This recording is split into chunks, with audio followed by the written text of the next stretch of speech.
பொன்னியின் செல்வன் பாகம் 5 36ஆம் அத்தியாயம். பாண்டிமாதேவி. வந்தியத்தேவனை வாலில்லா குரங்கோடு சேர்த்து கட்டியவர்கள் அவனுக்கு அருகில் சுவரில் மாட்டியிருந்த கலைமானின் கொம்புகளோடு மணிமேகலையைச் சேர்த்து கட்டினார்கள். மந்திரவாதி, நான் தான் உங்கள் எதிரி. கடம்பூர் இளவரசியை ஏன் கட்டுகிறீர்கள்? விட்டுவிடுங்கள் என்றான் வந்தியத்தேவன். ரவிதாசன் அவனை பார்த்து, பொறு தம்பி, பொறு. பல தடவை நீ எங்கள் காரியத்தில் குறுக்கிட்டிருக்கிறாய். ஒவ்வொரு தடவையும் உன்னை நாங்கள் உயிரோடு விட்டு வந்தோம். ஆனாலும் நீ எங்களை பின்தொடர்ந்து வருவதை நிறுத்தவில்லை என்றான். வந்தியத்தேவன் சிரித்தான். என்னப்பா சிரிக்கிறாய்? வாலில்லா குரங்கின் ஆலிங்கனம் அவ்வளவு குதூகலமாயிருக்கிறதா என்று கேட்டான் ரவிதாசன். இல்லை, நீ சொன்னதை எண்ணி பார்த்துத்தான் சிரித்தேன் என்றான் வல்லவரையன்.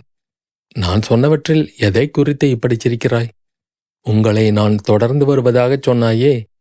நீங்கள் என்னை விடாமல் தொடர்ந்து வருவதாகவும் சொல்லலாமல்லவா? என் காரியத்தில் நீங்கள் குறுக்கிடுவதாகவும் சொல்லலாமல்லவா? இப்போது பார், நான் கடம்பூர் ராஜகுமாரியை அழைத்து கொண்டு ஒரு முக்கியமான காரிய நிமித்தமாக புறப்பட்டேன். நீ குறுக்கிட்டு என்னை இந்த குரங்கோடு சேர்த்து கட்டி போட்டிருக்கிறாய். ஓஹோ, அப்படியா சமாச்சாரம்? உன் காரியத்தில் நாங்கள் குறுக்கிடுவதாகவே வைத்துக்கொள். ஆனால் அவ்விதம் நேர்வது இதுதான் கடைசி முறை. இன்று நீ உயிரோடு பிழைத்து விட்டாயானால் பிறகு எங்களை காணவே மாட்டாய்.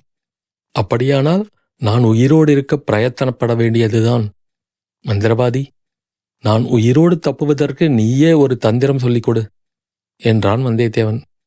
பேஷாகச் சொல்லித் தருகிறேன்.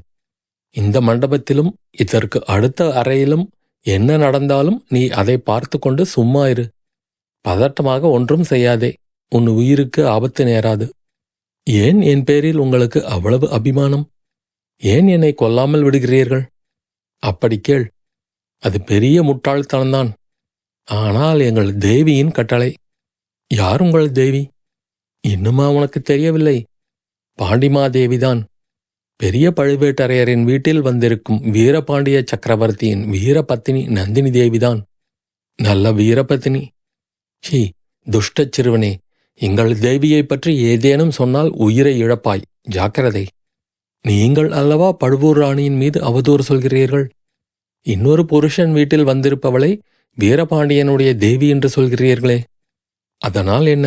ராமனுடைய பத்தினி சீதை ராவணனுடைய வீட்டில் சில காலம் இருக்கவில்லையா? ராமர் போய் சீதாதேவியை அழைத்து கொண்டு வந்து விட்டாரே.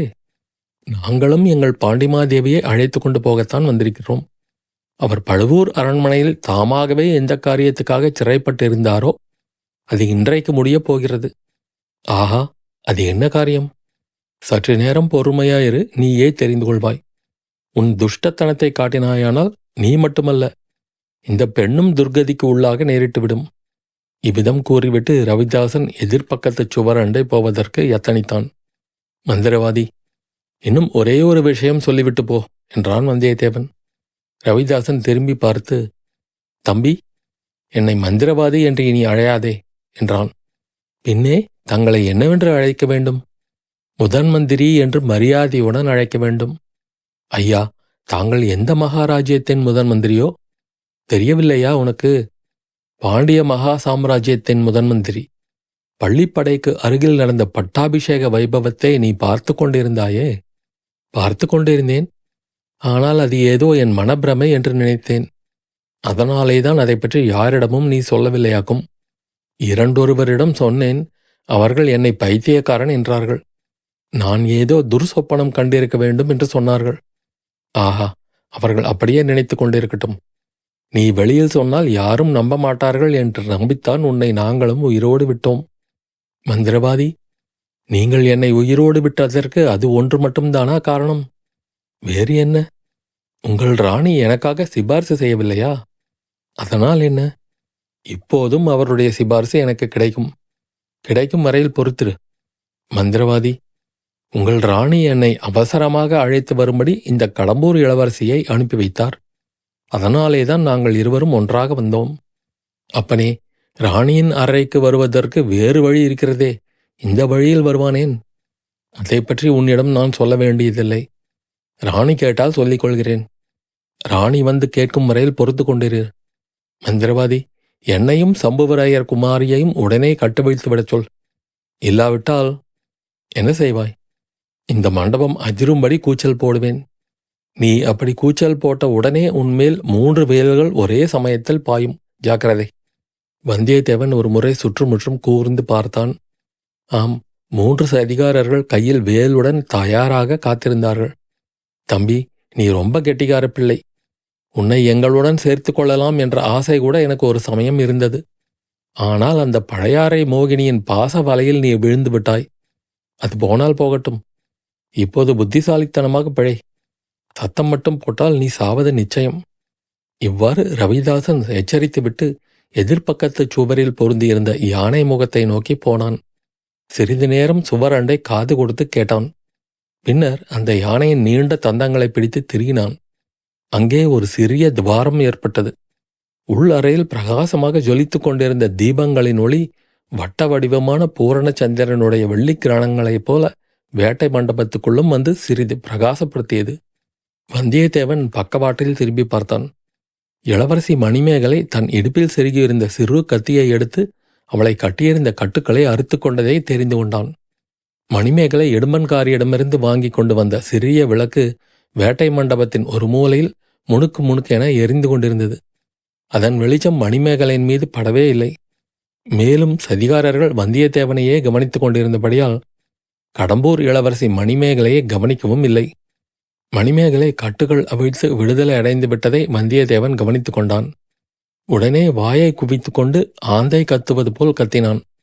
முதலில் சதிகாரர்கள் மூவரும் சிறிது பிரமித்து நின்றார்கள். திறந்த துவாரத்தின் வழியாக உள்ளே எட்டி பார்த்து கொண்டிருந்த ரவிதாசனும் திடுக்கிட்டு திரும்பி பார்த்தான். ஆஹா, உன் வேலையா என்று சொல்லிக்கொண்டு வந்தியத்தேவனை நோக்கி விரைந்து வந்தான். அவன் யானை தந்தங்களிலிருந்து கையை எடுத்ததும் சுவரிலிருந்து துவாரம் மறைந்தது. மறுபடியும் வேட்டை மண்டபத்தில் இருள் சூழ்ந்தது. சதிகாரர்கள் மூவரும் கையில் வேல்களுடன் வந்தியத்தேவனை நோக்கி விரைந்து ஓடி வந்தார்கள். அவர்களில் ஒருவனை முறுக்கிய நீண்ட கொம்புகளை உடைய மான் தாக்கியது. இன்னொருவன் மீது பிரம்மாண்டமான கரடி ஒன்று விழுந்து அவனை கீழே தள்ளியது. மற்றொருவன் மீது திறந்த வாயையும் பயங்கரமான பற்களையும் உடைய முதலை பாய்ந்தது. ரவிதாசன் தலை மீது ஒரு பெரிய ராட்சத வௌவால் தடால் என்று விழுந்தது. இவ்விதம் திடீரென்று ஏற்பட்ட தாக்குதல்களினால் அவர்கள் ஒரு நிமிடம் செயலற்று நின்றபோது மணிமேகலை வந்தியத்தேவனை அணுகி அவனுடைய கட்டுக்களை அவிழ்த்து விட்டாள். வந்தியத்தேவன் இதுகாரும் தன்னை பிடித்து கொண்டிருந்த வாலில்லா குரங்கை தூக்கி அந்த சதிகாரர்கள் மேல் வீசி எறிந்தான். நால்வரும் தங்கள் மீது விழுந்த செத்த விலங்குகளின் உடல்களை தள்ளிவிட்டு மெதுவாகச் சமாளித்து எழுந்தார்கள். இதற்குள் வந்தியத்தேவன் கையில் வேல் ஒன்றை எடுத்துக்கொண்டிருந்தான். தாக்க வருகிறவர்களை திரும்பி தாக்குவதற்கு தயாராயிருந்தான். அச்சமயம் நந்தினி தேவியின் படுக்கை அறை கதவு நன்றாக திறந்தது. வேட்டை மண்டபத்துக்குள் வெளிச்சம் புகுந்து பிரகாசப்படுத்தியது. மறுகணம் நந்தினி தேவியும் வேட்டை மண்டபத்துக்குள்ளே பிரவேசித்தாள். மந்திரவாதி, இது என்ன மூடத்தனம்? இங்கே என்ன தடபுடல் செய்கிறீர்கள் என்று கேட்டுக்கொண்டே மேலே வந்தாள். அத்தியாயம் முடிவு.